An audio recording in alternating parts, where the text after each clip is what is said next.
हाँ सर। ठीक है। चलिए, लास्ट कल हमने क्या छोड़ा था लास्ट क्लास में? अच्छा, ये वाला क्वेश्चन हुआ था। इस क्वेश्चन नंबर 14।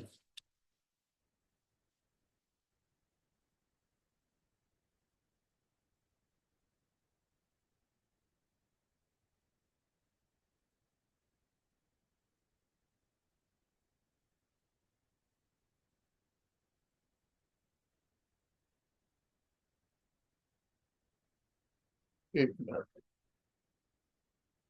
पेन्स ठीक नहीं है तो।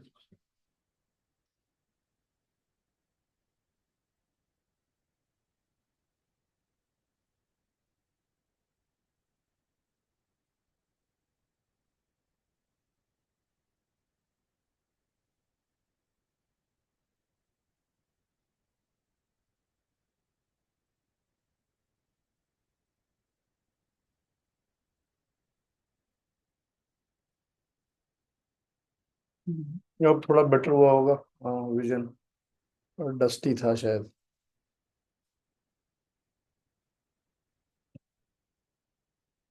ऑलराइट, ठीक है बेटा, चलिए स्टार्ट करते हैं क्वेश्चन नंबर 15।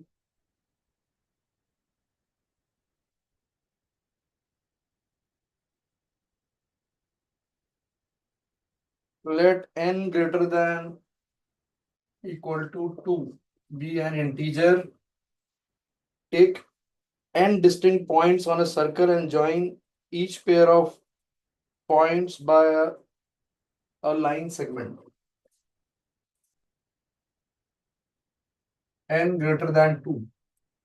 चलो, n greater than 2 क्या, मैं 6 ले लेता हूँ। 1 2 3 4 5 6।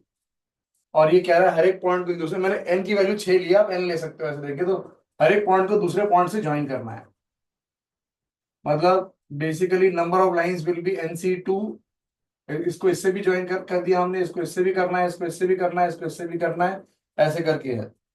अब ये कह रहा है कि एडजेसेंट जो लाइंस है उनको ब्लू बोलेंगे। मतलब ये बेसिकली ऐसा समझ लो कि ये लाइन ब्लू है, ये भी ब्लू है, ये भी ब्लू कलर है, ये भी ब्लू कलर है, ये भी ब्लू कलर। याद करो ये क्या क्वेश्चन हो रहा है बेटा। बहुत सिंपल सा सवाल है। जो साइड्स हैं वो ब्लू हैं और जो डायगनल्स हैं वो रेड हैं। All diagonals are red colour. ये पॉलीगन का बहुत स्टैंडर्ड सा सवाल है। तो टोटल नंबर ऑफ लाइंस कितनी होती है? NC2 होती है, याद हो अगर आपको। उसमें से n साइड्स होती है, तो sides are blue. n side जिनका कलर आपने ब्लू किया हुआ है। और जो बची हुई लाइंस हैं NC2 - n, they are diagonals, जिनको आपने रेड कलर किया हुआ है। डायगनल्स उनको आपने रेड कलर किया हुआ है। ये है सवाल। If the number of red and blue lines are equal. तो क्वेश्चन में दिया हुआ है, वो बहुत आसान सवाल है। NC2 - n is equal to n, number of diagonals is equal to number of lines, या NC2 is equal to 2n। NC2 होता है n into n-1 by 2 factorial is equal to 2n। n-1 is equal to 4, n is equal to 5। तो इसका answer होना चाहिए 5 lines. ये कौन सी year का क्वेश्चन है? 2014 का। बहुत आसान सवाल था, बस वो थोड़ा सा अलग बना दिया गया था।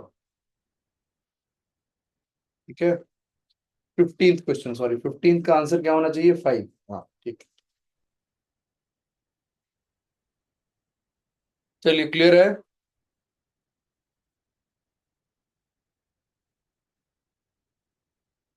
देख लो, सबके पास होगा ये सवाल। समझ में आया बेटा? हम्म।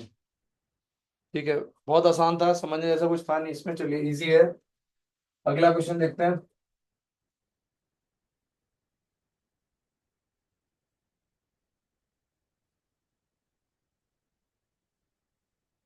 ये बेटा क्वेश्चन है डीरेंजमेंट का। 6 cards and 6 envelopes are numbered 1 2 3 4 5 6, and cards are to be placed in the envelope so that each envelope contains exactly one card and no card is placed in the envelope bearing the same number।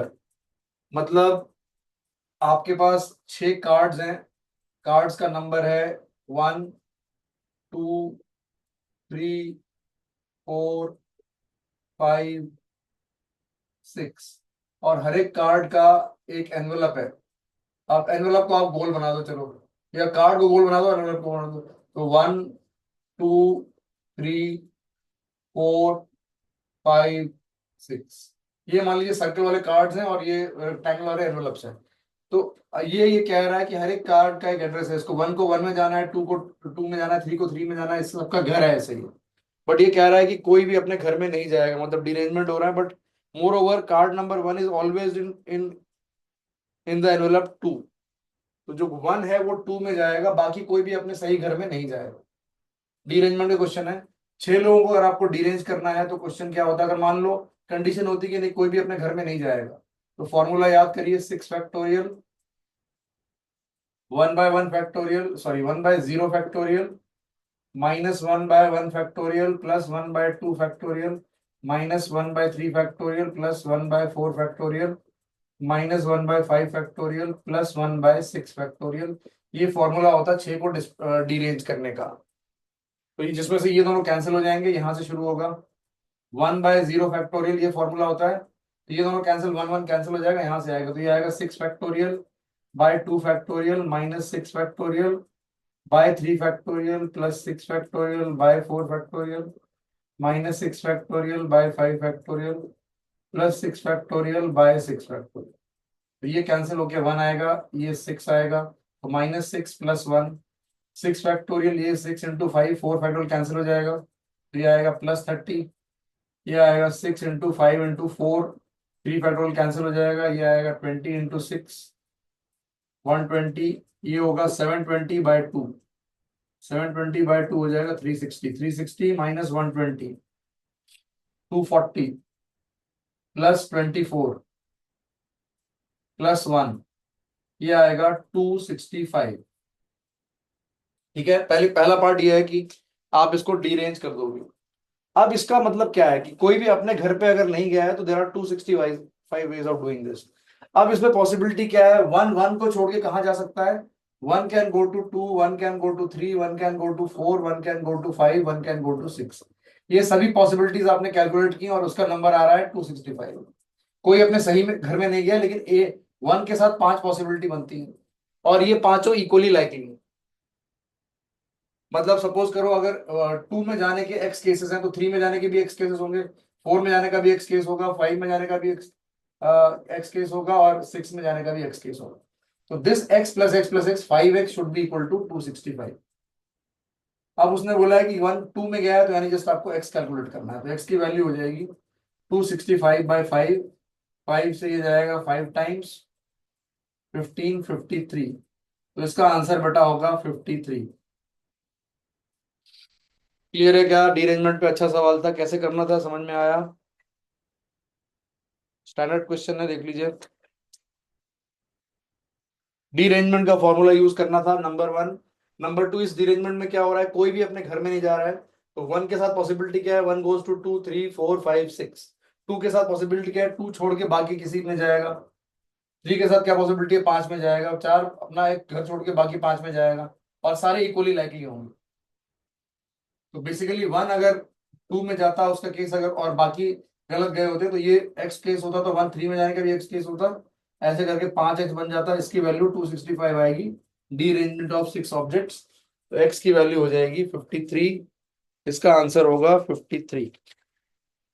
Clear है, एक बार इसमें confirm कर दो बेटा, फिर आगे बढ़ते हैं। अब बायनोमियल का मैंने शीट भेजा है, वो करना है। डी अरेंजमेंट सबको याद है या कुछ बताना पड़ेगा, फॉर्मूला याद है ना। डीरेंजमेंट ऑफ एन थिंग्स क्या होता है, एन ऑब्जेक्ट्स क्या होता है, बहुत सिंपल सा फॉर्मूला होता है। Derangement of N objects is, derangement का मतलब होता है 10 लोगों के 10 घर हैं, वो कोई भी अपने घर में नहीं गया, को डीरेंजमेंट बोलते हो आप, सब गलत घर में चले गए। तो एन लोगों को डीरेंज करने का फॉर्मूला अगर आपको याद नहीं है तो ये होता है, सॉरी 1, फिर +2 आएगा, फिर -3 आएगा, ऐसे करते करते लास्ट में 1/n फैक्टोरियल आएगा, जो कि -1 पावर n इस टाइप का कुछ आएगा। तो डिपेंड करेगा n ऑड है या इवन है। अगर ऑड है तो माइनस साइन आएगा, इवन है तो प्लस साइन आएगा, इसको डिटरमिनेंट बोलते हैं। इसी फॉर्मूले पे बेस्ड है, उसको थोड़ा सा अलग कर दिया था इस सवाल ने बस। ठीक है, हो गया, बढ़े आगे। चलिए, हाँ। ठीक है, चलिए बायनोमियल की शीट देखिए बेटा, बायनोमियल का क्वेश्चंस करने हैं अभी।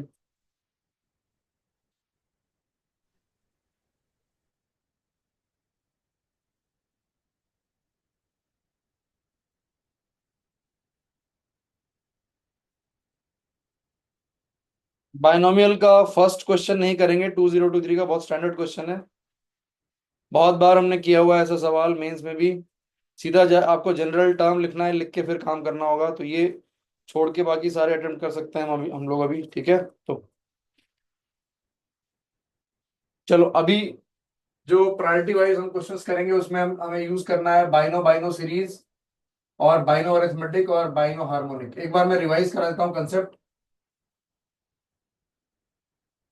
तो आपको याद हो जाएगा। क्वेश्चंस ज्यादा नहीं है इस पे। बाइनो बाइनो सीरीज में हम क्या करते हैं, बाइनो अरिथमेटिक में क्या करते हैं, और बाइनो हार्मोनिक में क्या करते हैं। बाइनो हार्मोनिक किस तरीके का सीरीज होता है, बाइनो, तो याद करो बाइनो अरिथमेटिक सीरीज किस तरह का था, बाइनो अरिथमेटिक प्रोग्रेशन और बाइनोमियल सीरीज। तो सपोज करिए आपके पास 1 × C0 प्लस 3 × C1, सी C0 का मतलब NC0, C1 का मतलब NC1, इन जनरल CR का मतलब NCR। ऐसा कोई टर्म था, तो याद करिए आप इसको कैसे करते थे।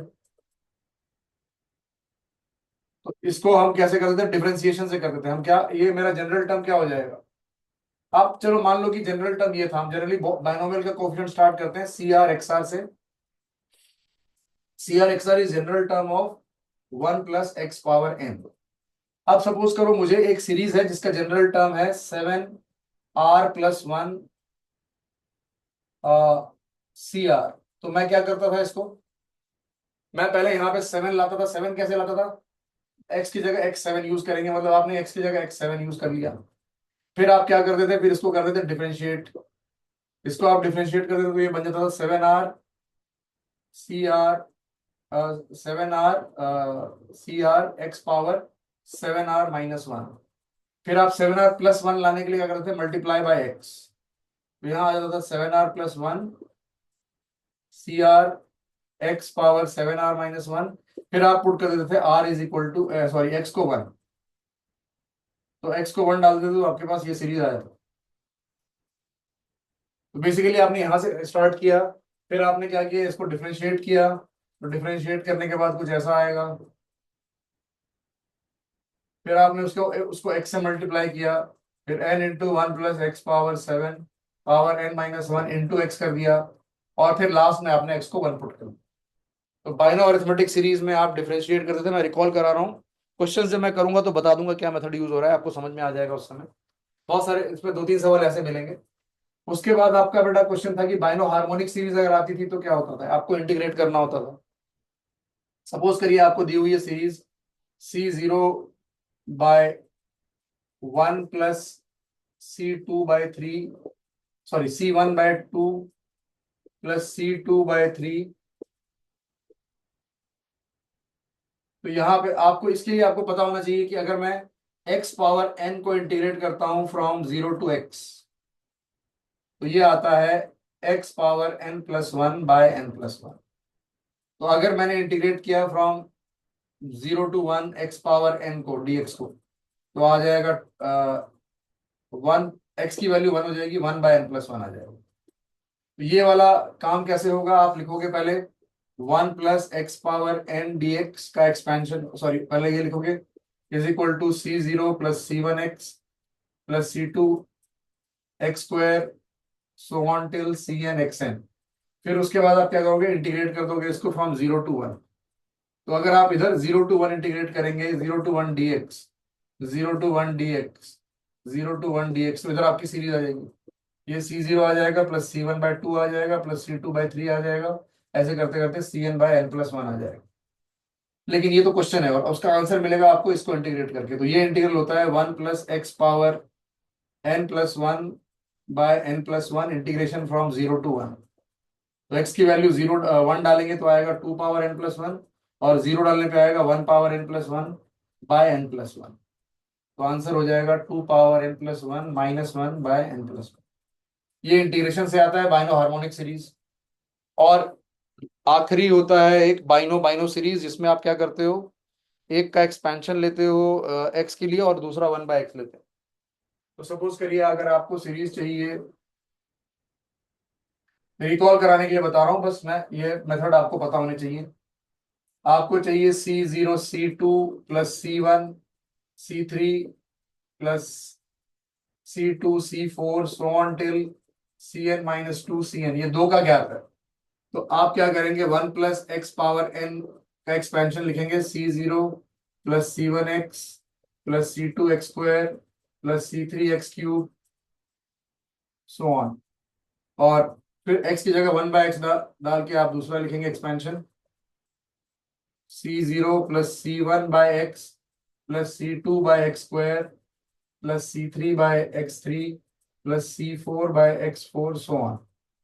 अब आपको ध्यान दो, आपको मैंने बताया था इसको दो तरीके से किया जा सकता है। C0 हमने यहां से लिया और C2 यहां से लिया, C1 हमने यहां से लिया और C3 नीचे से लिया ऐसे। तो बेसिकली ये चीज क्या हो जाएगी, आप चेक करो, this will be coefficient of 1/x, this will be coefficient of 1/x। और अगर आप C0 नीचे से लेते हो और C1 ऊपर से लेते हो तो it is coefficient of x। तो बेसिकली आपको कोफिशिएंट ऑफ x⁻−1 या x⁻+1 चाहिए इन दोनों को मल्टीप्लाई करके। तो दूसरे वाले को आप जब पूरा प्रॉपरली लिख सकते हो, x+1 पावर n+1/x⁻n+1, ये वाले एक्सप्रेशन को आप ऐसे लिख सकते हैं। अब आप इन दोनों को सॉरी एन एन आएगा, n+1 नहीं n आएगा। इन दोनों को आप मल्टीप्लाई करेंगे तो ये हो जाएगा 1 + x⁻2n डिवाइडेड बाय xn। तो ऊपर न्यूमरेटर का जनरल टर्म आएगा 2n CR x⁻r divided by xn होने से r-n हो जाएगा। अब ये वैल्यू आपको चाहिए 1 के बराबर, तो r-n इज इक्वल टू 1 या -1 लेंगे, +1 या -1 लेंगे तो r की वैल्यू आएगी n+1 या n-1। तो बेसिकली आपका आंसर आएगा 2nCn-1 और which is same as 2nCn+1, ये आंसर हो जाएगा। तो इसको हम बोलते हैं बाइनो बाइनो सीरीज। इसमें हम मल्टीप्लाई करते हैं और कोएफिशिएंट्स इक्वेट करते हैं।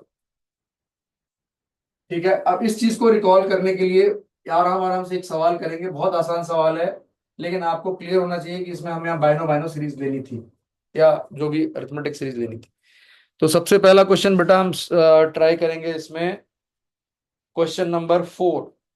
क्वेश्चन नंबर 4 में यहां पे लिखा हुआ है x capital X is a series 10C1 square plus 2 into 10C2 का स्क्वायर प्लस 3 into 10C3 का square so on till 10 into 10C10 का स्क्वायर। इसकी जनरल टर्म अगर आप देखो तो क्या है, इसकी जनरल टर्म है r इंटू 10CR का स्क्वायर। तो इसको आप दो दो पार्ट से ब्रेक करोगे, आप एक टर्म लोगे r इंटू 10CR और दूसरा लोगे आप CR। तो ये बाइनो अरिथमेटिक सीरीज से आएगा, ये अलग से इसमें ये 1/x वाला टाइप का आएगा। फिर इन दोनों को मल्टीप्लाई करके हम कोई कोफिशिएंट ढूंढेंगे। तो सिंस अब ये x से कंफ्यूज ना हो तो हम इसको एक नया नाम दे देते हैं, इसको s नाम दे देते हैं, s हमें फाइंड करना। तो इसका जनरल टर्म अब आपको पहले लेना पड़ेगा, पहले आपके पास है RCR, तो आपको CR x⁻r आपको चाहिए। यहाँ पे CR का मतलब है, व्हाट इज CR, यहाँ पे CR इज 10CR। CR मतलब 10CR, मतलब आप एक्सपेंशन किसका ले रहे हो, 1 + x⁻10 का। उसके बाद आपको लाना है, पहले लाना है RCR लेके आना है और इनटू मल्टीप्लाइड बाय RCR करना है। जनरल टर्म जो है वो है R इंटू CR का स्क्वायर। तो RCR अलग कर लिया, CR अलग कर लिया, बाइनो बाइनो सीरीज है ये। अब इससे RCR कैसे आएगा, डिफरेंशिएट, तो मैं डिफरेंशिएट किया, मैंने डिफरेंशिएट करके ये आ गया RCR x⁻r-1। RCR यहाँ पे आ गया, आपको x को 1 नहीं डालना है, बाइनो बाइनो सीरीज है इसलिए x को 1 नहीं डालना है।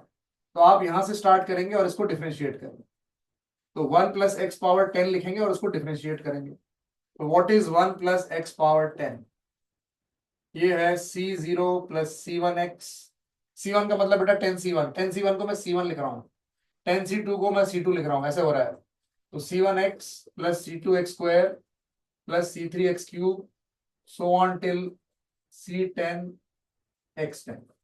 डिफरेंशिएट बोथ साइड्स, 10 1 + x⁻9, ये डिफरेंशिएट करके इधर आएगा, इस तरफ C0 गायब हो जाएगा, C1 आएगा प्लस आएगा 2c2 into x plus 3c3 x² so on till 10c10 x⁻9। अब चेक कर लो, आपको 2c2 मिल गया। 2c2 इंटू c2 करना है। 3c3 इंटू सी, या तो यहां से 3c3 मिल गया, यहां से c1 मिल गया। तो ये आपका ये पहला वाला नंबर आ गया, 2c2 आ गया, 3c3 आ गया। ये आपका पहली सीरीज हो गई। दूसरी सीरीज आपको लेनी है 1+1/x⁻10, जिसमें क्या आएगा, ओनली CR आपको लिखना है। तो this will be C0 plus C1/x plus C2/x² plus C3/x³ so on till C10/x10। बहुत सिंपल है। अब आपको मल्टीप्लाई करना है C2 को C2 के साथ, तो ये वाला टर्म इसके साथ मल्टीप्लाई होके क्या आएगा, जब ये मल्टीप्लाई होगा तो आएगा 2c2 इंटू C2 यानी 2c2 का स्क्वायर, ये आ गया इंटू एक्स, एक कैंसिल हो जाएगा न्यूमरेटर वाला, इंटू 1/x आएगा। अब चेक करो, ये दोनों को मल्टीप्लाई करो तो भी 1/x आएगा, और इन दोनों को मल्टीप्लाई करो तो भी 1/x आएगा। तो बेसिकली ये जो सीरीज है ये क्या है, ये आप इन दोनों को मल्टीप्लाई करके ढूंढ क्या रहे हैं, कोफिशिएंट ऑफ 1/x। तो this is nothing but coefficient of x⁻−1 in which expansion, in this expansion and this into this. तो इसको आपने लिखा 10 मल्टीप्लाइड बाय 1+x⁻9। इसको आपने 1+1/x को आपने सिंप्लीफाई किया, ये आ जाता है x+1/x होल पावर 10 हो जाएगा, पावर 10। तो इंटू x+1 पावर 10/x⁻10। अब ये मल्टीप्लाई करके, ये दोनों ब्रैकेट सेम है, चेक करिए, तो ये आ जाएगा 10 multiplied by 1+x⁻19 divided by x⁻10। Numerator में 10 तो आएगा ही, इसका जनरल टर्म हो जाएगा 19c r divided by x⁻10 तो जनरल टर्म हो जाएगा r-10। अब ये वैल्यू मुझे चाहिए -1 के बराबर, कोफिशिएंट ऑफ x⁻−1। तो r-10 is equal to -1 means r is equal to 10 - 1 is equal to 9। तो r की वैल्यू 9 आ गई, तो आपका आंसर आया 10 इंटू 19c9 इंटू x⁻−1। तो कोफिशिएंट क्या हो गया, 10 मल्टीप्लाइड बाय 19c9। तो इस क्वेश्चन का आंसर 10 इंटू 19c9 है, ये आपके x की वैल्यू है। ये यहाँ पे x लिखा हुआ था, तो what is x, x is 10 multiplied by 19c9। अब इसने पूछा है वैल्यू ऑफ 1430 1/1 बाय 1430। तो अब थोड़ी कैलकुलेशन करनी है लास्ट में। तो दिस डिवाइड बाय 1430, 1430 से 10 में एक जीरो गया, 19c9, 19c9 will be equal to 19, नौ टर्म्स लिखने हैं, कैलकुलेशन करनी होगी। 18, 17, 16, 1 2 3 4 5 6 7 8 9। चेक कर लो, 11 से लेके 19 तक 9 टर्म्स हैं, 1 2 3 4 5 6 7 8 9, और divided by 9 factorial, 9 into 8 into 7 into 6 factorial 720, और एक 143 एक्स्ट्रा है। तो 143 जो बेटा है वो 13 और 11 टाइम्स होता है, तो 13 और 11 से 143 कैंसिल हो जाएगा। इस 720 को कैंसिल करने के लिए क्या करना पड़ेगा, 720, चलो 9 का डबल होता है 18, तो 2 टाइम्स, 8 का डबल होता है 16, 2 टाइम्स, 7 का डबल होता है 14, तो यहाँ भी 2 टाइम्स। ठीक है, ये 2 3 बार आ गया, 2 8 से 720 गया कितनी बार, 90 टाइम्स, 90 टाइम्स। अब 15 से 90 जाएगा 6 टाइम्स, 6 से 12 जाएगा 2 टाइम्स। अब बच रहा है यहाँ पे एक 17, एक 19 और एक 2। तो आंसर 19 इंटू 17 इंटू 2, हमारा आंसर क्या होना चाहिए, 19 इंटू 17 इंटू 2। एक मिनट रुक जाओ, चेक करने दो फोर्थ का आंसर क्या है। एक बार चेक कीजिए बेटा, क्या आ रहा है, 19 into 14 into 2, 17 into 2, 19 into 34 calculate करके बताओ फटाफट।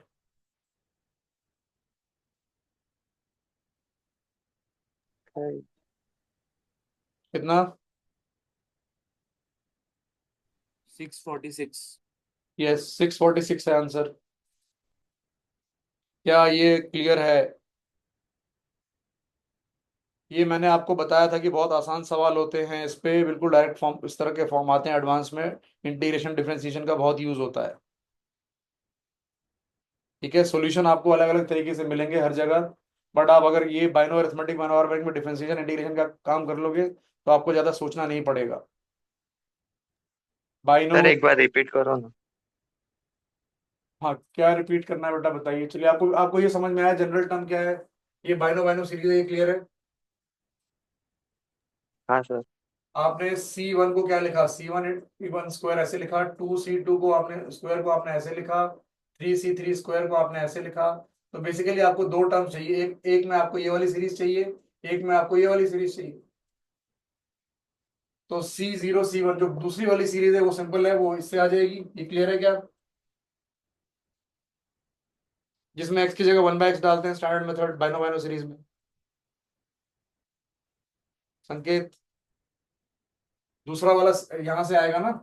अब पहले वाला लाने के लिए आपने क्या किया? क्या आपको ये समझ में आ रहा है कि आप डिफरेंशिएट करेंगे तब आएगा? कैसे पता लग रहा है? डिफरेंशिएट करना पड़ेगा। CR XR को डिफरेंशिएट करते हो तो R साइड में आ जाता है। तो बेसिकली आपने जब आपने C2 x स्क्वायर को C1 x को डिफरेंशिएट किया तो C1 आया, C2 x स्क्वायर को किया तो 2C2 आ रहा है, C3 x क्यूब को किया तो 3C3 आ रहा है। आपको ये टर्म चाहिए ना। तो 2C2 यहां से आया, ये 2C2 जाके इस C2 से मल्टीप्लाई होगा, ये 3C3 जाके इस 3C से मल्टीप्लाई होगा। तो ये वाली सीरीज आ कैसे रही है? By differentiating this. अब आप मल्टीप्लाई कर रहे हो, इसको इससे मल्टीप्लाई कर रहे हो, और क्या ढूंढ रहे हो? आपने इस टर्म को इसके साथ मल्टीप्लाई किया तो आया 2C2x multiplied by C2/x square. एक x कैंसिल हुआ। क्या ये 2C2 into C2 is coefficient of x power -1? अब इन दोनों को मल्टीप्लाई करो फिर से, x पावर -1 का कोफिशिएंट आएगा कि नहीं? 3C3 into C3 is also coefficient of x square, और x क्यूब मिला के क्या बन जाएगा? x power -1। x9 और x10 मिला के क्या बन जाएगा? x power -1। तो बेसिकली आप क्या ढूंढ रहे हो? Coefficient of x power -1 in this into this. ये क्लियर है संकेत? हाँ। आप इसको क्या ऐसे लिख सकते हो देखो, क्या इस चीज को ऐसे लिख सकते हो? हम्म। और ये वाला ऐसे ही लिखा हुआ है मैंने। अब ये पावर 9 है, ये 1 + x और x+1 एक ही बात है, ये 1 + x पावर 10 है। तो 9 + 10 मिला के 19 हो गया, डिवाइड बाय x10। इसमें क्या ढूंढना है आपको? अब आप इसका जनरल टर्म बताओ मुझे, क्या होगा इसका जनरल टर्म? इसका जनरल टर्म क्या? 19 CR x पावर r होगा कि नहीं होगा? इसका जनरल टर्म आपने निकाल लिया, वो किससे मल्टीप्लाई होगा? 10 से। और किससे डिवाइड होगा? x पावर 10 से। तो 10 को आप ऊपर लेके आए तो r - 10 आ गया। अब ये चीज आपको -1 चाहिए, तो r - 10 को आपने -1 लिया, तो r की वैल्यू 9 आ गई। तो r की वैल्यू 9 आई तो आपका आंसर आ गया 10 इंटू 19C9। अब इसको यहीं पे नहीं छोड़ना था, अब आपको इसको कैलकुलेट करना था। क्वेश्चन यहीं पे खत्म है, बस ये सवाल, इसके आगे कैलकुलेशन है बस। आपको कैलकुलेट करना था 10 इंटू 19C9 बाय 143, जिसका आंसर आता है 646। तो आपने जो मेजर काम किया लास्ट में कैलकुलेशन का, 19C9 लिख के जब कैलकुलेट किया तब आंसर 646 आया। ये कैलकुलेशन वाला पार्ट है। यहाँ पे क्वेश्चन खत्म है, इसके आगे कैलकुलेशन।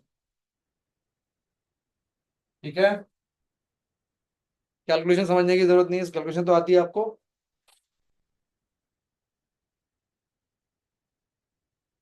संकेत बेटा क्लियर है अब?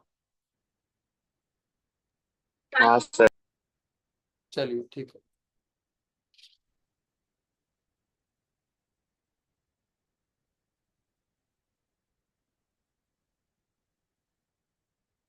अब इसके बाद हम देखेंगे क्वेश्चन नंबर 3। ये एक छोटा सा डिटरमिनेंट का सवाल है, बट डिटरमिनेंट में आप, मुझे लगता है 2/2 डिटरमिनेंट की वैल्यू निकालनी सबको आती है।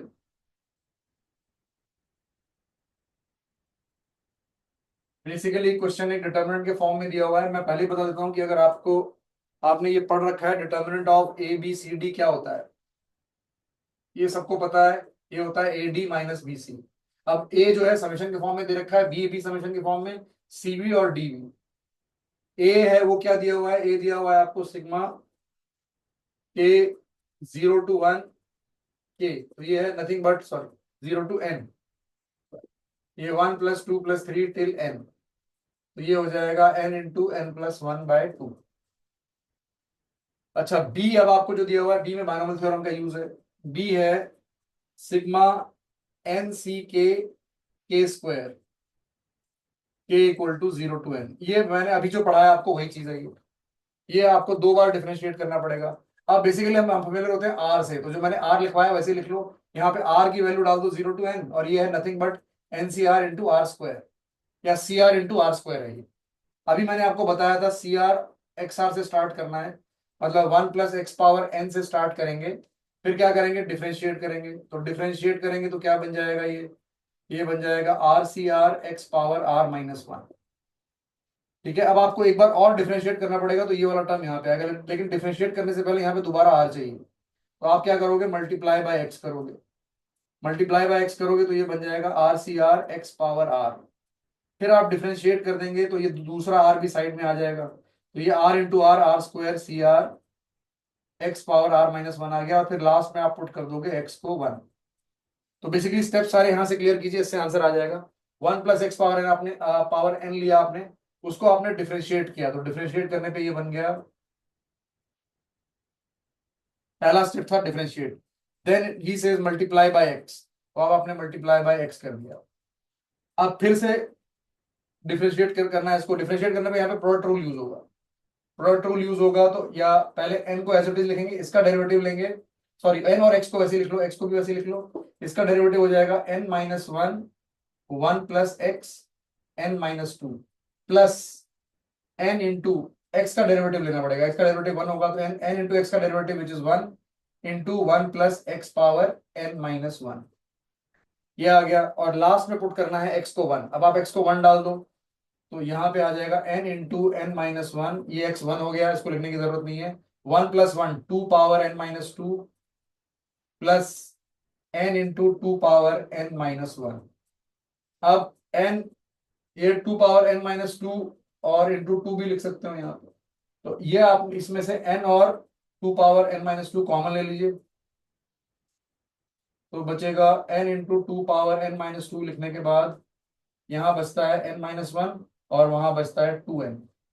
तो 2n + n-1 हो जाएगा 3n-1।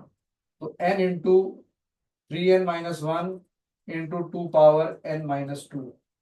तो आपका b जो आ रहा है वो आ रहा है, आपका a आ गया था ये, ठीक है। a is n into n+1/2। खत्म, a को हटा देते हैं। b हमने सॉल्व कर लिया, अभी b आया n into 3n-1 into 2 ^ n-2। मैं एक बार चेक भी करता जाता हूँ क्योंकि इसमें आंसर्स दिए हुए हैं ऐसे, तो इसलिए एक बार चेक कर लेते हैं b की वैल्यू करेक्ट है कि नहीं। What is b, n into n-1। अच्छा b को इन्होंने वैसे ही छोड़ दिया है, ऑल राइट, ठीक है। तो ठीक है, b भी सही है, n into n-1 n into 2n, हाँ ठीक है बेटा, b भी सही है। वो उन्होंने ऐड नहीं किया, ऐसे ही छोड़ा हुआ है, कोई बात नहीं, चलेगा, ऐसे ही छोड़ा हुआ है। अब c देखो क्या है, तो 4 पार्ट्स में करना है इसको, ऐसे बस c और d कैलकुलेट करना है, फिर इज इक्वल टू 0 कर देना है। तो इज इक्वल टू 0 मतलब यहाँ पे दिया हुआ है AD is equal to BC, फिर उससे कुछ फाइंड करना है। अब तीसरा वाला जो है c जो है वो क्या है, वो है sigma NCK oh sorry k equal to 0 to n। फिर से बाइनोमियल डिफरेंशियल सीरीज आ गया। This is nothing but r equal to 0 to n r into c r. तो सी आर एक्स आर लेना है आपको, विच इज 1 + x⁻n। उसके बाद आपको डिफरेंशिएट करना है, डिफरेंशिएट पहला स्टेप, डिफरेंशिएट करके आ गया r c r x⁻r−1, then put x equal to 1, तो आ गया आर सी आर। तो differentiate n 1 + x⁻n-1, then put x equal to 1 n into 2 ^ n-1। तो आपका c आ गया n इंटू 2 ^ n-1, ठीक है। और फिर लास्ट में आ रहा है d। d is very easy. d क्या है आपको पता है, अगर मैं बोलूं एन सी आर या n C r x⁻r sigma r 0 to n, तो ये होता है 1 + x⁻n। तो यहाँ पे 1 नहीं लिखा रहता, तो इस क्वेश्चन में x की जगह लिखा हुआ है 3, तो 3 ^ r लिखा हुआ है, r की जगह k यूज किया है बेटा, तो ये हो जाएगा 1 + 3 ^ n। 4 पावर n हो जाएगा, तो d इज 4 पावर n। अब क्वेश्चन के हिसाब से a d is equal to b c, a into d यानी n into n plus one by two into 4 power n is equal to b into c, that is n into 3n minus one into 2 power n minus two multiplied by n into 2 power n minus one. अब इसको आप लिख सकते हो 2 power 2n। अब एक n के साथ जाता है यहाँ पे, ठीक है। अब ये 2 के पावर्स ऐड करेंगे अगर आप, एक मिनट, हाँ ठीक है, एक n गया, एक n रह गया, तो इस तरफ बच रहा है, इस तरफ बच रहा है ये 2 एक कैंसिल करो, 2n माइनस वन हो जाएगा, तो इधर बच रहा है n plus one 2 power 2n minus one, इधर बच रहा है 3n माइनस वन, ये बचा हुआ है, एक n बचा हुआ है इंटू n, और 2 का पावर इन दोनों को ऐड करके बच रहा है 2n minus three, 2n minus three. तो ये पावर जो इधर पावर है वो है 2n minus three plus two, तो अगर आप इसको कैंसिल करेंगे तो इधर एक 4 बच जाएगा, 2 पावर 2 बचेगा तो इधर आ जाएगा 4, तो अब आ जाएगा n plus one into four is equal to n into 3n minus one. एक क्वाड्रेटिक बनेगी जिससे n सॉल्व करना होगा। 4n plus four is equal to 3n square minus n, तो 3n square minus 5n, n minus minus minus 5n minus four is equal to 0, ऐसा है, ठीक है। 3n square minus 5n minus 5n हुआ plus minus four is equal to 0। अब इसका answer जो solve करके आएगा, अब आपको सॉल्व करना है इसको और बताना है आंसर क्या आ रहा है। आंसर आना चाहिए इसका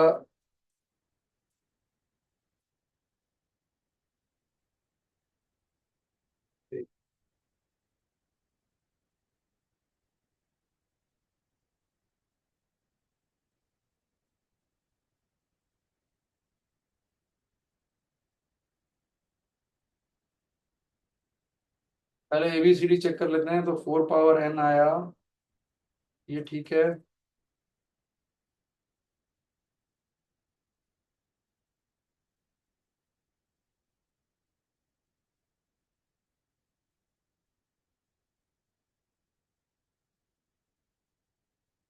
n की वैल्यू 4 आ रही है बेटा, इसमें आप देख चेक कर लेना, कैलकुलेशन मिस्टेक हो रही है, n का n 4 आ रहा है, एक बार देख लेना कहीं पे, मुझे नहीं समझ में आ रहा क्या है n को n, बस ये आपको बेसिकली चार चीजें समझ में आ रही है, तो कैलकुलेट करके n 4 आ रहा है। अब उसके बाद क्या किया है इसने, इसमें एक सेकंड पार्ट जोड़ दिया है जबरदस्ती, वो है बाइनो हार्मोनिक सीरीज। तो वो सीरीज सिंपल सी है, वो है एन सी के बाय के प्लस वन, जो अभी मैंने आपको बताया था। तो मतलब बेसिकली जो आंसर आएगा वो one plus x power n को इंटीग्रेट करके आता फ्रॉम जीरो टू वन, यहाँ पे एन की वैल्यू 4 हो जाएगी, तो इसको इंटीग्रेट करेंगे 0 से 1, ये आखिरी पार्ट ये है। तो इससे आंसर आ जाएगा one plus x power five by five from 0 to 1। तो 1/5 बाहर ले लिया आपने, 1 डाला तो आया 2 पावर 5 माइनस वन, तो ये हो जाएगा 32 माइनस वन, 31/5। तो 31/5 आंसर है, जिसको डेसिमल प्लेस में उस समय अलाउड था, 6.20 लिखा हुआ है। उस समय आंसर डेसिमल्स में लिखने पड़ते थे, तो आंसर इसका 31/5 आता है, सेकंड पार्ट जोड़ के। पहले वाले पार्ट में कहीं कैलकुलेशन में गलती हुई है, आप चेक कर लेना, चारों मैंने आपको समझा दिया है क्या है, कैलकुलेशन आप खुद कर सकते हो। एन की वैल्यू 4 आती है फाइनली, और फिर 4 डाल के दूसरा पार्ट पूछा हुआ है, ठीक है। हटा सकते हैं इसको, बताइए एक बार समझ में आया चारों पार्ट में क्या करना था। देखो बाइनो हार्मोनिक का भी यूज हुआ है लास्ट में, बाइनो अरिथमेटिक का भी यूज हुआ है डिफरेंशिएट करने का 2 बार, बी और सी फाइंड करने के लिए। डी सिंपल था, ए सिंपल था, तो और लास्ट में इंटीग्रेशन यूज हो रहा है, बाइनो हार्मोनिक सीरीज यूज हो रहा है। तो ये हम करेंगे भी, कैलकुलस कर लेंगे तो उसके बाद भी करेंगे आप आराम से। अभी अगर आपको कंफर्टेबल नहीं लग रहा तो एक बार कैलकुलस कंप्लीट हो जाएगा तो फिर मैं रिवाइज कराऊंगा, फिर ये आसान लगेगा। तो बेसिकली 3 टाइप की सीरीज होती हैं, बाइनो अरिथमेटिक जिसमें हम डिफरेंशिएशन का हेल्प लेते हैं, डिफरेंशियल कैलकुलस डिफरेंशिएट करते हैं, डिफरेंशिएट करने से टर्म साइड में आता है, टर्म डिनोमिनेटर में लाना है, जैसे इसमें था c n by n plus one. अगर डिनोमिनेटर में लाना है तो इंटीग्रेट करते हैं, क्यों इंटीग्रेट करते हैं, क्योंकि एक्स एन को इंटीग्रेट करके आता है x power N plus one by n plus one. Denominator में टर्म चाहिए तो हम इसको इसको इंटीग्रेट करते हैं। और एक और केस होता है जो जिसमें हम मल्टीप्लाई करके कोफिशिएंट ढूंढते हैं। ये बहुत पॉपुलर टाइप के क्वेश्चंस हैं, बहुत आराम से होने चाहिए आपसे, ठीक है। इसका अप्रोच आप अगर सॉल्यूशंस वगैरह में देखोगे तो ये यूज नहीं होता है, इंटीग्रेशन या डिफरेंशिएशन किसी और तरीके से भी होता है, वो मेथड भी सही रहता है, बट मेरे हिसाब से ये बेटर मेथड है, ये आपको आना चाहिए।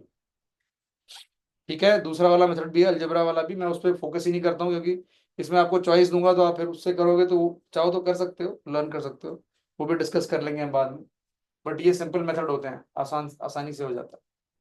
एक बार थम्स अप दे दो बेटा, फिर आगे बढ़ते हैं। ये क्लियर है? तो ये 2 सवाल थे, मुझे नहीं लग रहा कि और कहीं इसमें कैलकुलस नजर आ रहा है। हाँ नहीं, बाकी सही है।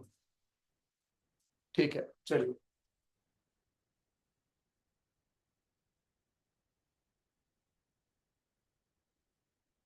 ये एक बार फिर से हम छोड़ दे रहे हैं, कैलकुलस करने के बाद करेंगे, तो ये बहुत आसान सवाल होते हैं। मतलब ये नहीं छोड़ने वाले क्वेश्चन है, श्योर शॉर्ट करना ही करना है आपको। Bino bino series, bino arithmetic series, binomial theorem पे जो सवाल आता है जनरली बहुत आसान आता है। आसान ही आता है, कई बार लेंदी हो जाता है या थोड़ा सा सोचना पड़ता है। ठीक है, चलिए अब ये वाला क्वेश्चन हम क्वेश्चन नंबर 2 लास्ट में करेंगे, उसके पहले बाकी करते हैं। क्वेश्चन नंबर 5 देखिए बेटा। 1 + x² 1 + x³ 1 + x⁴ प्लस 1 इसमें आपको ढूंढना है कोएफिशिएंट ऑफ x²। तो आप बेसिकली इस टर्म को छोड़ दो और ये वाले सवाल जो चेक करो मैंने कराए हैं, इसको आप एक जीपी मानते हो, जिसमें आप मान सकते हो 1 + x को लेटर 1 + x भी r। तो आपको एक जीपी दिया हुआ है r² + r³ टिल r⁴ 49, ये वाला 1 + x को आपने r माना। तो इसमें नंबर ऑफ टर्म्स कैसे निकालते हैं आप कंसेक्यूटिव इंटीजर्स के लिए? Highest minus lowest plus 1, 49 - 2 47 + 1 48 terms हैं ये। 48 टर्म्स ऑफ जीपी का सम क्या होता है? ए है r², फिर r⁴ total number of terms 48 -1 by r-1। Check करिए क्या ये समझ में आया? किया हुआ है हमने ऐसे बहुत सवाल पाइनापल की शुरुआत में। तो अब r को आप डाल दो 1 + x, तो ये हो गया 1 + x का whole square multiplied by 1 + x⁴ 48 -1 + x, sorry -1 by 1 + x - 1, तो 1 1 कैंसिल। अब इन दोनों को मल्टीप्लाई करेंगे तो आएगा 1 + x⁴ 50, r⁴ 2 × r⁴48 r⁴50 -r⁴2 bye x। तो आप ध्यान रखो कि आपको इसमें ढूंढना है x³ क्योंकि हर एक टर्म x से डिवाइड होगा। तो आपको कोएफिशिएंट ऑफ x² चाहिए। रीड करिए क्वेश्चन, x² चाहिए। तो यहाँ पे जो हाईएस्ट पावर आएगा वो x² ही आएगा, लेकिन x² को x से डिवाइड कर दोगे तो x हो जाएगा। तो there is no term of x² here. क्यों नहीं है? क्योंकि x² के लिए आपको ऊपर x³ चाहिए था, तो वहां इसमें x³ का टर्म नहीं आएगा। यहाँ पे आएगा वो टर्म, क्या होगा? 50c3 x⁴ divide by x करेंगे तो x² आ जाएगा। तो यहाँ तक कोएफिशिएंट क्या आया? 50c3। तो x को 1 + x का कोएफिशिएंट इतने से पार्ट के अंदर आ गया 50c3। इसके अंदर वाला टर्म क्या होगा? इसको एक्सपैंड करेंगे तो क्या आएगा? 50c2 mx²। तो ये हो जाएगा 50c2 m² x²। तो यहां से जो x का कोएफिशिएंट आएगा वो होगा 50c2 m²। तो आपका लेफ्ट हैंड साइड में कोएफिशिएंट ये आ गया। तो ये क्वेश्चन बड़े आराम से ये वाला सॉल्व हो गया। Is now let m be the smallest positive, m क्या है? इज, अच्छा m की वैल्यू निकालनी है, smallest positive integer. This is equal to 3n + 1 51c3। ये दिया हुआ है आपको क्वेश्चन में, 3n + 1 × 51c3। तो आगे कैलकुलेशन है बेटा, तो करेंगे आराम आराम से। अब इसके बाद आपको m ढूंढना है। 3n + 1 50 for some positive integer n। चलिए ठीक है, तो अगर आप इसको अब लिख लेते हो यहाँ पे 50c3, तो 50c3 हो जाएगा 50 बाय 3 47 50c2 हो जाएगा 50 by 48 2 m² is equal to 3n + 1 into 51c3 51 51 into 50 by 3 51 - 3 48। ठीक है, तो 50 तो कैंसिल होगा, 47 भी कैंसिल होगा, 48 × 47 यहाँ भी लिख सकते हो, इसको भी 48 इंटू 47 फैक्टोरियल ले लेंगे, तो 47 फैक्टोरियल गया यहाँ से भी गया, यहाँ से भी गया। तो ये टर्म क्या बचा, ये बचा। अब ये 3 फैक्टोरियल भी कैंसिल होगा, रुक जाओ एक मिनट, नहीं 2 फैक्टोरियल है, 2 फैक्टोरियल कैंसिल होगा तो यहाँ 3 बचेगा, ये 2 फैक्टोरियल जाएगा, यहाँ 3 बचेगा। तो बेसिकली पहला वाला टर्म है 1/3, दूसरा वाला टर्म है m² / 48,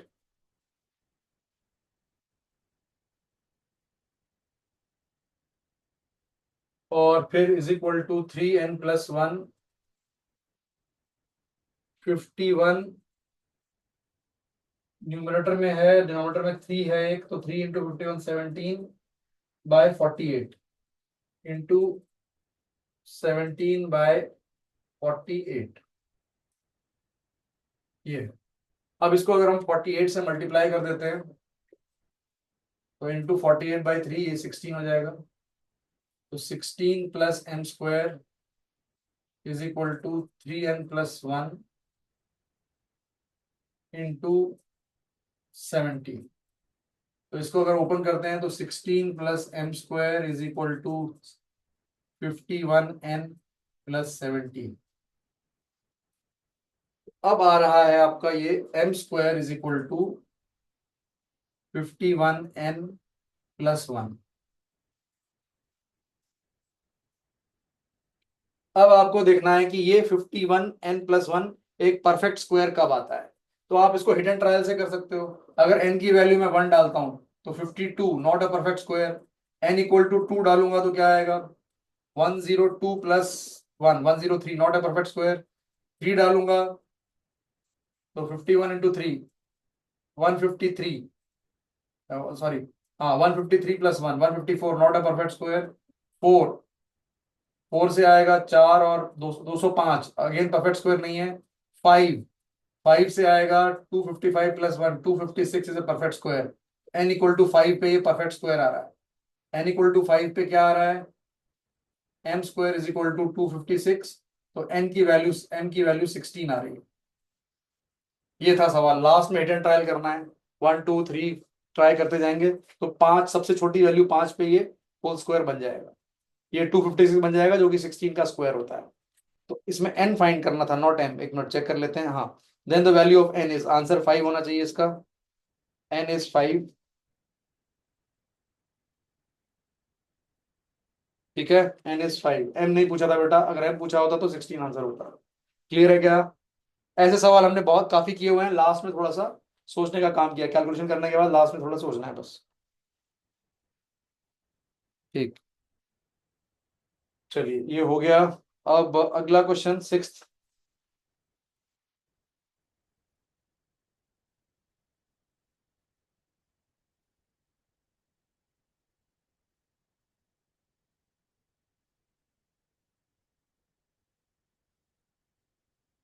बहुत आसान सवाल है, वेरी इजी क्वेश्चन, फिर भी कर लेते हैं।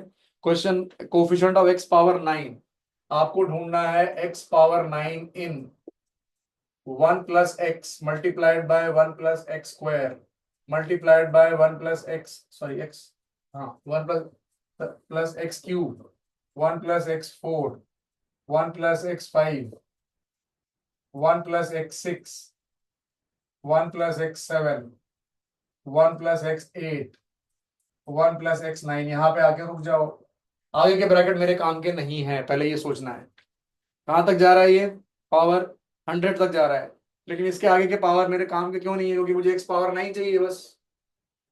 तो x⁻9 कैसे मिलेगा, आपने ये वाला x⁻9 लिया, इसको मल्टीप्लाई किया इस 1 से, यहाँ पे 1 से, यहाँ पे 1 से, यहाँ पे 1 से, यहाँ पे 1 से, यहाँ पे 1 से, यहाँ पे 1 से, ये समझ लो तो ये हो गया। तो बेसिकली x⁻9 यहां से ले रहे हो और बाकी हर एक ब्रैकेट से 1 ले रहे हो, तो x⁻9 आ जाएगा। अब x⁻8 लोगे तो x⁻1 लेना पड़ेगा, यहां से बाकी सब में से 1 लेना पड़ेगा। तो बेसिकली आपको ये सोचना है कि 9 को कितने तरीके से तोड़ के, 1 2 या 3 ब्रैकेट के या 4 के सम 9 कैसे लाया जा सकता है। तो 9 कैन बी ब्रॉट एज, पहला तरीका 9 + 0, तो तरीके जितने होंगे वो आंसर हो जाएगा। फिर 2 टर्म से और ब्रेक करना है, 8 + 1। अब ये ध्यान रखो, 9 + 0 और 0 + 9 दोनों सेम माने जाएंगे, उल्टा मत करना है, उल्टा नहीं करना है, अब एक चीज एक ही बार लेनी है। 9 0 0 9 सेम है, 8 1 1 8 सेम है। और तीसरा आ गया 2 + 7, सॉरी 7 और +2 हो गया, इसको एक कम करो करो, इसको एक बढ़ाओ, 6+3, 6+3 के बाद आएगा 5+4। अब चेक करो ये उल्टा हो जाएगा, 4+5 इज सेम एज 5+4, फिर 3+6 6+3 हो जाएगा। तो दो वाले ये कितने हो गए, 1 2 3 4 5।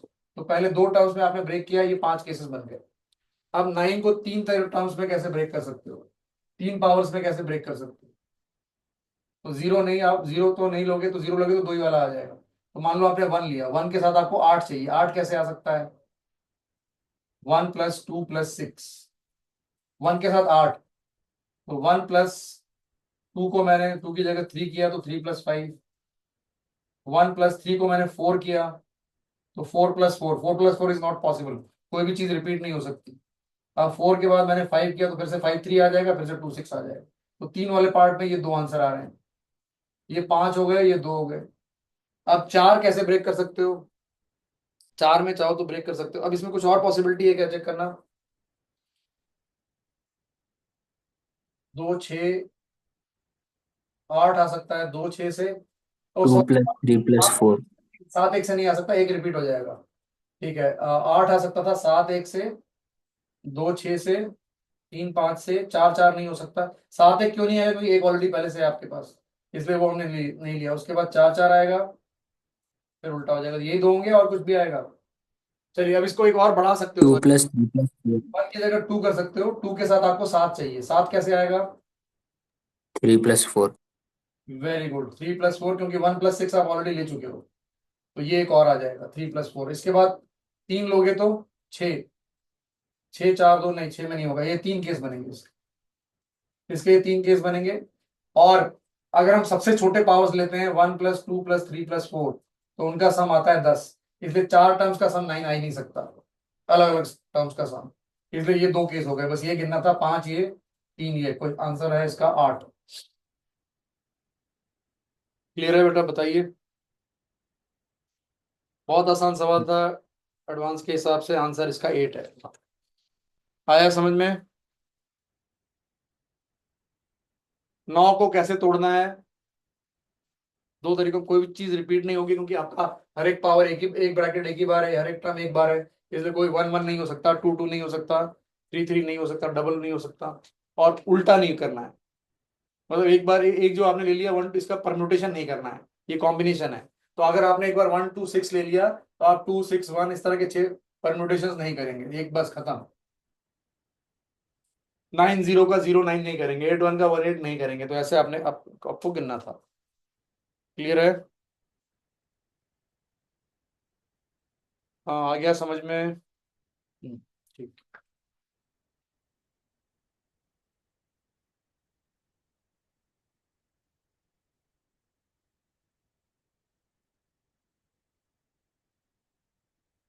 Question number 7। अब ये क्वेश्चन हमने, ये आपको कोई अलर्टनेस से करना है, बस कुछ मिस नहीं होना चाहिए इसमें। Coefficient of x power 11 in the expansion of, ऐसे क्वेश्चन मैंने टेस्ट में बहुत डाले हैं, अगर ध्यान हो आपको तो।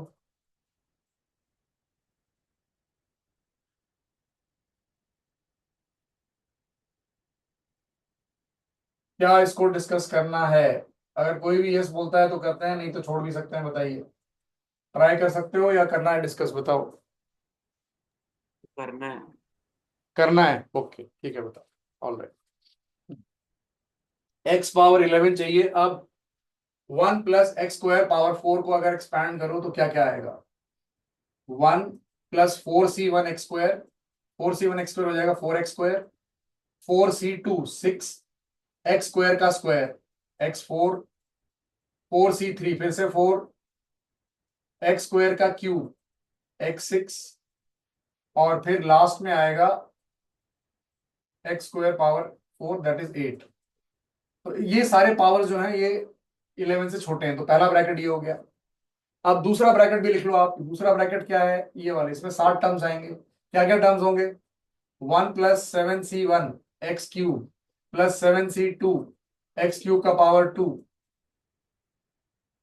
यानी x का पावर यहाँ पे आएगा 6, फिर आएगा 7c3 x पावर 9, फिर 7c4 x पावर 12, फिर 7c5 x पावर 3 3 करके बढ़ेगा 15, +7c6 x पावर 18 और लास्ट में 7c7 that is 1 x power 21।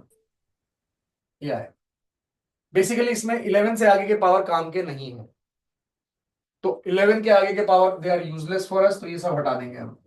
दूसरे ब्रैकेट के अंदर सिर्फ ये पावर है। समझ में आया बेटा? रिदम आपने बोला था एक बार, 11 से बड़े जितने भी पावर है वो मैंने हटा दिए, वो यूजलेस है मेरे लिए, उसको गायब कर दिया मैंने, अननेसेसरी लिखना पड़ेगा। क्लियर है?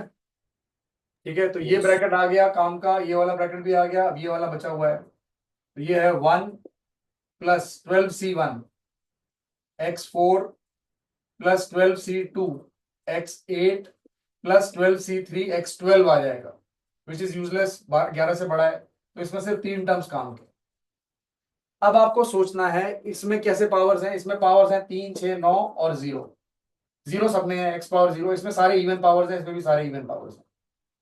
तो एक तरीका तो मुझे साफ साफ दिख रहा है कि यहां से मैं अगर 8 लेता हूं, इस ब्रैकेट से मैंने 8 लिया, इस ब्रैकेट से मैंने 3 लिया और यहां से मैंने 1 लिया, तो ये आ जाएगा 11। तो 11 का पहला कोफिशिएंट होगा 7c1, मतलब 7 into x8 into x3 into 1, तो 7x8 आएगा। इस x8 को मैंने इससे मल्टीप्लाई करके यहाँ पे 1 से मल्टीप्लाई, 8 और 3 11।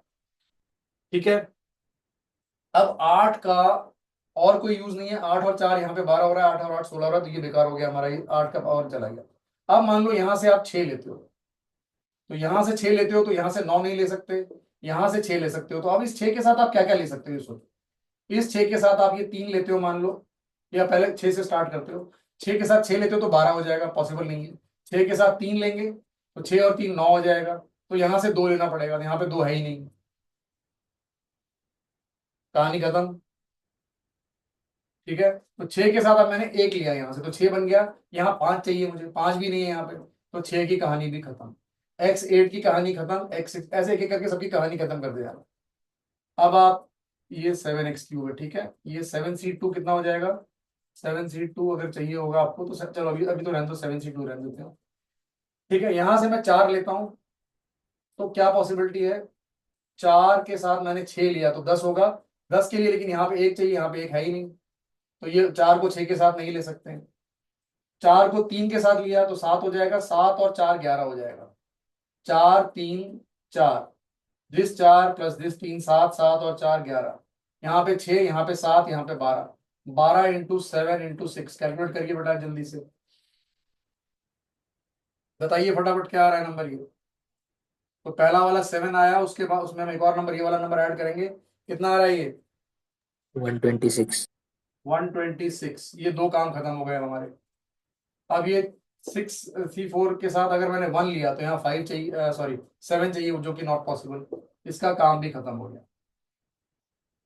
2 2 के साथ मैं अगर 9 लेता हूं तो 11 बन जाता है,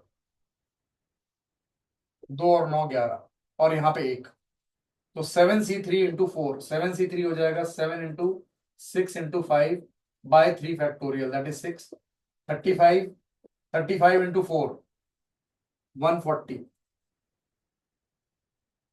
2 और 9 11 हो गए। अब ठीक है, 2 के साथ 6 लिया, तो 2 और 6 8, 3 यहाँ पे है नहीं, तो ये नहीं ले सकते आप, 2 के साथ 6 नहीं ले सकते।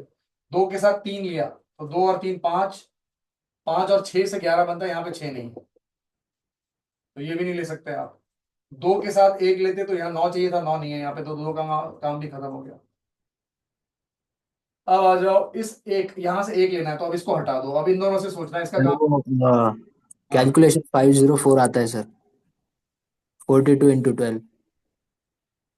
और जो ये वाला 140 लिखा है मैंने, नहीं नहीं, उसके पहले 126 है ना, वो 504। ओके सॉरी बेटा, थैंक यू, चलेगा, मैं गलत लिख दिया, चलिए ठीक है। अब इन दोनों में चेक कीजिए कि 11 आ सकता है क्या।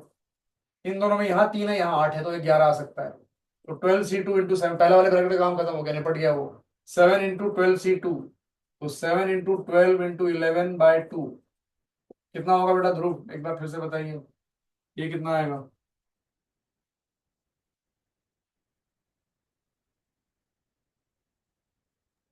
462। 462, तो 504, 140 प्लस 7, 147 कर देते हैं इसको, और अब आ गया 462। अच्छा, अब और कोई तरीका 11 लाने का? 3 के साथ 8 हो सकता था, 6 के साथ 5 नहीं है, 9 के साथ 2 नहीं है, एक के साथ 11 नहीं है, ये 3 है। ऐड करते हैं, जरा इन तीनों को ऐड करो एक बार और आंसर बताओ क्या है ऑप्शन में होना चाहिए। अच्छा, चारों ऑप्शन है, देख लो क्या है। 4 और 7 11 और 2 13, 3। मेरे हिसाब से 3 तो इसी में आ रहा है, सी ऑप्शन में आ रहा है क्या? 1113 है क्या? हाँ। यस, 1113। ठीक है। ये वैसे कराए थे ऐसे सवाल, हाँ रिदम आप थे नहीं उस समय जब हम मैनुअल कर रहे थे, ऐसे सवाल हमने पहले किए हुए हैं और ऐसे टेस्ट में भी डाले हुए हैं। क्लियर है अब रिदम, या बाकी लोगों को भी क्लियर है? ठीक है चलिए। तो इजी क्वेश्चंस होते हैं बट केस कोई मिस नहीं होना चाहिए, तो इसको आप सिस्टमेटिकली करते हो, आप वन बाय वन सिस्टम पूरा प्रॉपरली करना होता है, ऐसे रैंडमली नहीं करना होता।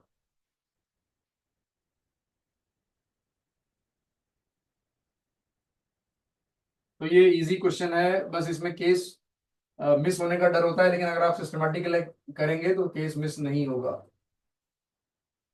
इसकी प्रैक्टिस कराई गई थी काफी ऐसे क्वेश्चंस की। चलिए 7th, अब लास्ट क्वेश्चन पे आ जाते हैं बेटा, क्वेश्चन नंबर 2।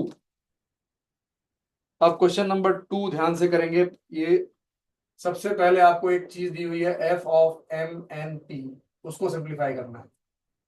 क्या है ये है सिग्मा आई, आई वेरिएबल है फ्रॉम 0 टू पी। अब ये जो है बेटा एम आई जो लिखा हुआ है, ये नोटेशन आपको पता होना चाहिए, this is nothing but MCI. ये एमसीआई को ऐसे लिखा जाता है, जेई में कई बार ऐसे आता है, और वैसे भी उसने डिफाइन किया हुआ है, चेक कर लो।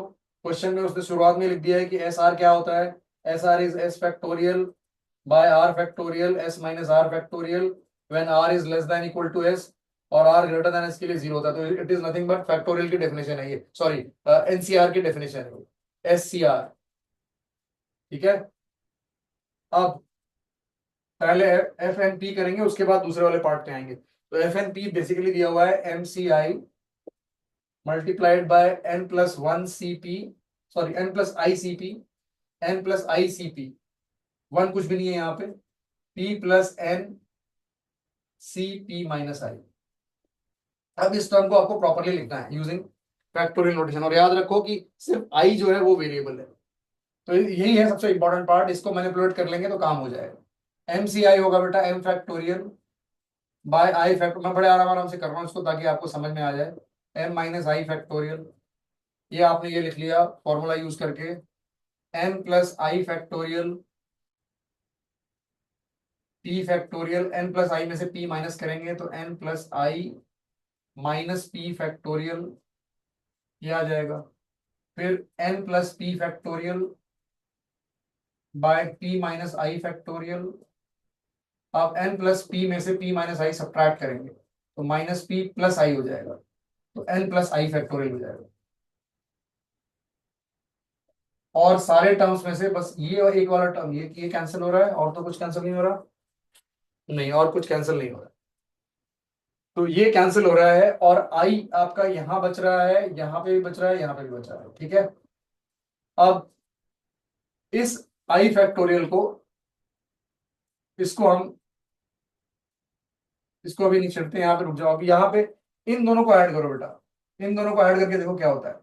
अगर आप बेसिकली आपके पास डिनोमिनेटर में 10 फैक्टोरियल होता है, 3 फैक्टोरियल होता है, तो आप न्यूमरेटर में 13 फैक्टोरियल लाने की कोशिश करते हो, उससे ये क्या बन जाता है 13C10 या 13C3। इन दोनों का सम अगर आप ऊपर ऊपर ले आओगे तो 13C10 बन सकता है या 13C3 बन सकता है। तो अगर इन दोनों का सम क्या आएगा, अगर मैं आई आई कैंसिल करता हूं तो पी पी भी कैंसिल होता है, ये बनता आ जाता है n factorial, n plus I minus p plus p minus i, p cancel i i cancel, इन दोनों का सम एन फैक्टोरियल आ रहा है। तो अगर मैंने एन फैक्टोरियल से मल्टीप्लाई किया ऊपर और डिवाइड कर दिया, तो मैं एक काम कर रहा हूं कि एन फैक्टोरियल से मैंने मल्टीप्लाई किया और डिवाइड भी कर दिया एन फैक्टोरियल से। ठीक है। अब अब आपको बस सिंपली ये सोचना है कि यहाँ पे अब क्या करना है यहाँ पे इसके बाद। तो अब आप क्या करो, देखो बहुत इजी, बहुत आसान काम हो रहा है। इसके साथ आप ये दोनों टर्म ले लोगे और एमसीआई को आप ऐसे ही छोड़ दो, MCI right right it like this, इसको ऐसे ही छोड़ दो। इसके बाद आप लिख रहे हो into this N factorial by N plus I minus P factorial into P minus I factorial. ये क्या बन जा रहा है, ये बन जा रहा है एन सी पी माइनस आई। और फिर क्या बचा, फिर बचा न्यूमरेटर में क्या बचा हुआ है, ये एन प्लस पी फैक्टोरियल। देखो बहुत इजी हो गया इसकी वजह से, एन फैक्टोरियल पी फैक्टोरियल। अब चेक करो इन दोनों का सम इसके बराबर है, तो ये क्या बन गया, N plus P C p, और ये बन गया m C i n p n C P minus i. तो पहला स्टेप यहां तक क्लियर है क्या, ये क्लियर हो गया तो इसके बाद क्वेश्चन हो जाएगा आराम से, ज्यादा मुश्किल नहीं आएगी यार। ये समझ में आ गया।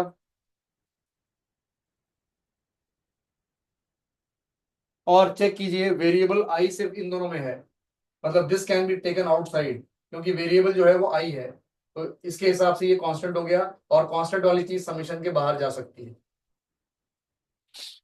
जहां पे आई है ही नहीं।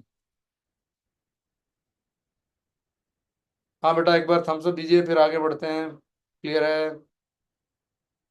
क्या बोलो, ये समझ में आया, ओके ठीक है। चलिए, तो बेटा ये समेशन के बाहर चला गया, अब आपके पास एफ एन पी क्या आ गया, N plus P C P is outside integration, sorry summation, summation I zero to P. ये क्वेश्चन हमने बहुत बार किया था, लेकिन फिर भी मैं दोबारा बता रहा हूँ, मैं एज्यूम कर रहा हूँ हमें कुछ भी याद नहीं है। ये समेशन क्या होता है, ये मैंने इसकी आपको शॉर्टकट ट्रिक भी बताई थी, बहुत इजी होता है, इन दोनों को ऐड कर दो और इन दोनों को ऐड कर दो। ये शॉर्टकट ट्रिक थी, लास्ट में इस पे बहुत सारे सवाल थे, तो बेसिकली इसका आंसर आ जाएगा M plus N C P. लेकिन ये समझने के लिए मैं बताता हूँ इसका मतलब क्या है। इसका मतलब है आई की वैल्यू अगर आप जीरो डालते हो तो बनेगा ये m C zero n C p, फिर plus m C one n C P minus one, फिर अगला term m C two n C P minus two, ऐसे करते करते लास्ट में आई की वैल्यू पी, तो लास्ट में एम सी पी आ जाएगा और यहाँ पे एन सी जीरो आएगा। तो आप जब ये ऑब्जर्व करोगे कि इन दोनों का सम पी आ रहा है, तो इसको आप क्या बोलते हो, this is nothing but coefficient of one plus x power M लेते हैं और one plus x power N लेते हैं। उसमें हम क्या ढूंढ रहे हैं, इन दोनों को मल्टीप्लाई करके हम ढूंढ रहे हैं coefficient of P plus x power P, P plus zero P minus one plus one, तो इसमें हम ढूंढ रहे हैं coefficient of x power P. तो इन दोनों को जब मल्टीप्लाई करोगे तो ये हो जाएगा one plus x power M plus n, इसमें coefficient of x power p क्या होगा, m plus N C p. तो ये शॉर्टकट ट्रिक आप याद रखो, ये बहुत बार कराया था मैंने, इन दोनों को ऐड किया तो आई गायब हो गया, यहाँ पी आ गया, ऊपर में ये M plus N C p आ गया। तो हमारे पास अब आ गया सॉल्व करके, what is f n, F of M N p, f of M N p is n plus P C p multiplied by m plus N C p. ये आ गया आपका एफ एन पी, ठीक है।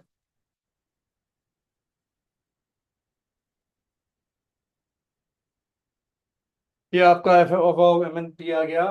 चलिए, अब आपने वापस सेकेंड वाले स्टेज में जाओ, उसमें क्या लिखा हुआ है, उसमें लिखा हुआ है sigma of G M N, कुछ दिया हुआ है जी एम कॉमा एन दिया हुआ है, sigma of P zero to M plus N F of M N P divided by N plus P C P. आप चेक करो, ये N plus P C P को इधर ले जाओ, यही चीज यहाँ पे है, और ये किसके बराबर है, N plus N C P के बराबर। तो G M N is nothing but sigma P zero to M plus N M plus N C P, ठीक है। क्या है ये कोफिशिएंट, सम ऑफ कोफिशिएंट्स क्या आएगा, ये M plus N C zero plus M plus N C one plus M plus N C two, so on till M plus N C M plus N. याद करो, बहुत simple सा formula है, N C zero plus N C one plus N C two till N C N क्या होता है, two power N, तो ये two power N plus N हो जाएगा। तो this is nothing but two power N plus n. तो what is g M n, आपका मेजर काम हो गया, ये रिजल्ट आ गया। अब ऑप्शंस के हिसाब से देखना है क्या क्या करना होगा। This is more than one option correct,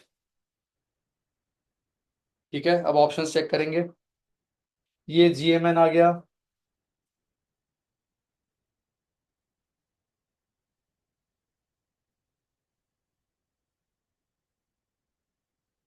अब पहला ऑप्शन कह रहा है G M N is equal to G N M. Check करो, इसका मतलब है two power M plus N is equal to 2 power n plus n। Yes it is correct, obvious है, पहला ऑप्शन ए इज करेक्ट। ठीक है, दूसरा option B option से g of m comma n plus 1 is equal to g of m plus 1 comma n। क्या इन दोनों को add करेंगे और इन दोनों को ऐड करेंगे तो सेम पावर आएगा 2 का, सेम आएगा, तो बी भी करेक्ट है। This plus this is equal to this plus this, power 2 के पावर में आना ना, दोनों का सम आना है 2 के पावर में, ये भी करेक्ट हो गया। अब तीसरा ऑप्शन सी कह रहा है जी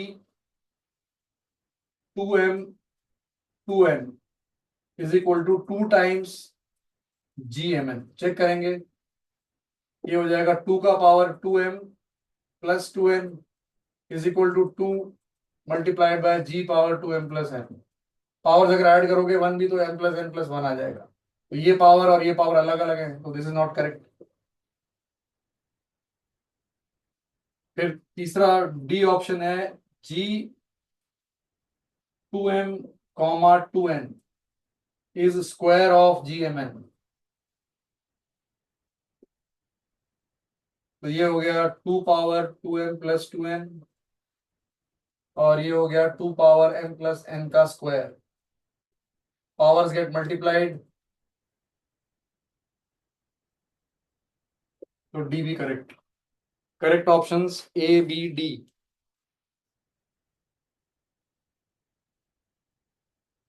यस, ए बी डी। ठीक है, क्लियर है। ये क्वेश्चन अगर आपको इसमें जो इंपॉर्टेंट सवाल है ये क्वेश्चन नंबर 2 ही है, इसमें जो मैनिपुलेशन किए हैं, बट ये लिंक दिए करते जाना, बट ज़्यादा मुश्किल नहीं है ये, तो इसको ध्यान से देख लेना एक बार। बाकी जो मैंने बताया आज सबसे इंपॉर्टेंट क्वेश्चंस बनते हैं मेरे हिसाब से 3 और 4। ये इंपॉर्टेंट सवाल थे, ये आपका यूज़ कर रहे हैं सभी चीज़ों का, बाइनो अरिथमेटिक कैलकुलस यूज़ हो रहा है, बाइनो बाइनो भी यूज़ हो रहा है, और इंटीग्रेशन डिफरेंशिएशन सब यूज़ हो रहा है। ठीक है बेटा, एक मिनट, चैट में किसी ने कुछ इंपॉर्टेंट लिखा है क्या? नहीं, ठीक है, चलेगा। चलिए अब इसको एंड करते हैं फिर, है ना? जी सर। ओके।